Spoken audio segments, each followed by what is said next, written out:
A humanidade conta suas histórias de inúmeras maneiras e valorizando inúmeros conceitos e acontecimentos que chegam a ser muitas vezes quase risíveis.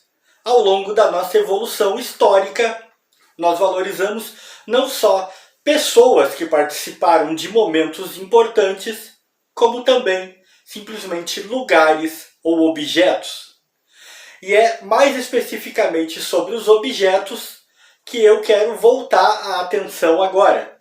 Porque eu gosto muito dessa coisa de que ao longo de toda a história de todos os povos do planeta, sempre há algum objeto que por alguma razão ganhou um destaque, muitas vezes com um temor quase ou totalmente sobrenatural, que acaba sendo registrado e ficando simbólico para o país de onde ele veio.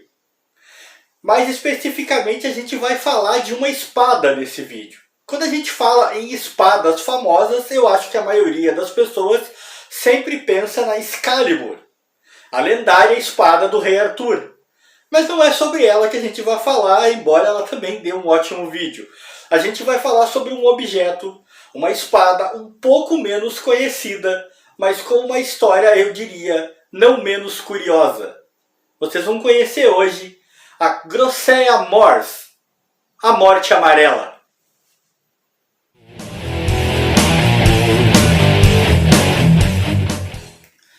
Grosseia Mors, que significa em latim Morte Amarela, era uma espada de ninguém mais, ninguém menos do que Júlio César.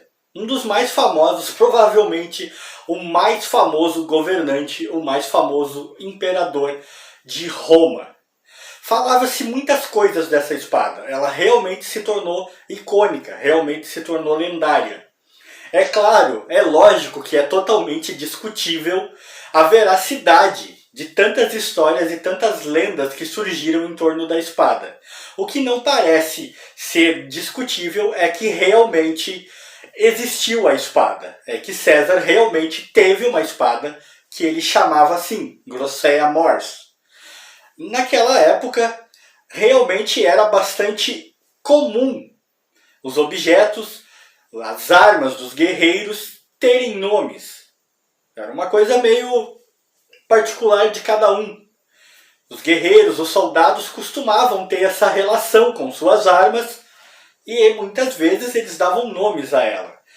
O nome Grosseia Mors tem uma origem ainda mais antiga do que César, mas há de se supor que ele realmente tinha uma espada que chamava assim. Falava-se dessa espada, por exemplo, que ela brilhava ao sol, que ela realmente refletia a luz do sol de uma maneira muito intensa.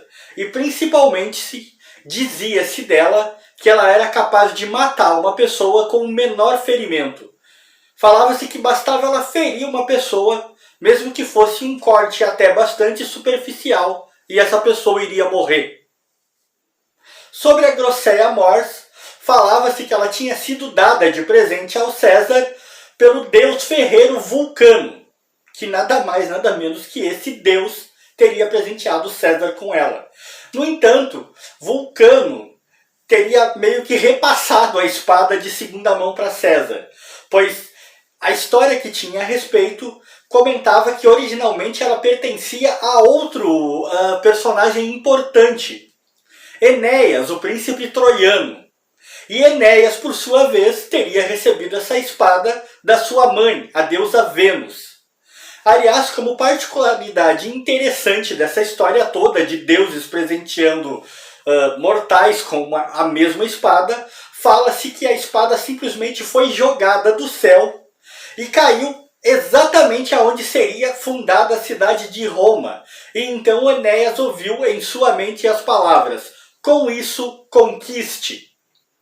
E, ao que se sabe de Enéas, foi mais ou menos isso que ele fez, né? Em seu aspecto, em seu formato, a Grosseia Mors era na verdade uma espada do tipo gládio. O gládio romano era uma arma famosíssima na antiguidade e era sem dúvida a arma preferida de todos os soldados romanos. Era uma espada robusta, não muito longa e que era usada principalmente para desferir golpes no abdômen, que é uma região particularmente fatal. A Grosseia mors, no entanto, tinha como particularidade o fato de que ela correspondia à majestosidade que ela tinha que ter como objeto de um imperador como César. Era uma espada muito bonita, com toda trabalhada, com o cabo trabalhado. Era realmente uma espada de reis. De acordo com Geoff of Monmouth, autor de um livro chamado História dos Reis da Bretanha, quando César invadiu a Grã-Bretanha, ele estava, obviamente, com a Grosseia mors. E ele acabou travando uma batalha feroz com um príncipe britânico chamado Nênio. A batalha entre os dois foi escaniçada, foi realmente uma batalha muito disputada. A palavra feroz aplicada aqui está corretíssima. E parecia que não haveria uma decisão fácil ali, que nenhum dos dois finalmente chegaria a contento, quando César finalmente conseguiu desferir um golpe destrutivo na cabeça de Nênio. O problema é que este golpe, embora lhe tenha dado a vitória na batalha, lhe custou a espada, porque a Grosseia mors ficou presa ao escudo de Nênio e César não pôde recuperá-la. Mas a história de Nênio não acaba aí. Na verdade, a história de Nênio e a relação dele com a Grosseia mors tornou-se de certa maneira muito irônica, porque Nênio, de maneira inacreditável, de maneira muito extraordinária, não morreu. Ele acabou ainda conseguindo viver mais 15 dias, apesar do terrível ferimento infligido pela mortal Grosseia.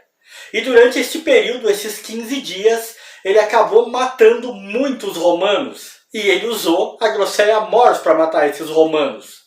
É aquela coisa de usar a arma do inimigo contra ele, literalmente. Até que Nênio finalmente morreu. E a Grosseia mors foi enterrada com ele como símbolo de honra. Ou seja, César jamais recuperou a espada e ninguém jamais a viu de novo. Com isso se encerra a história dessa espada tão incomum e se encerra também a história desse vídeo.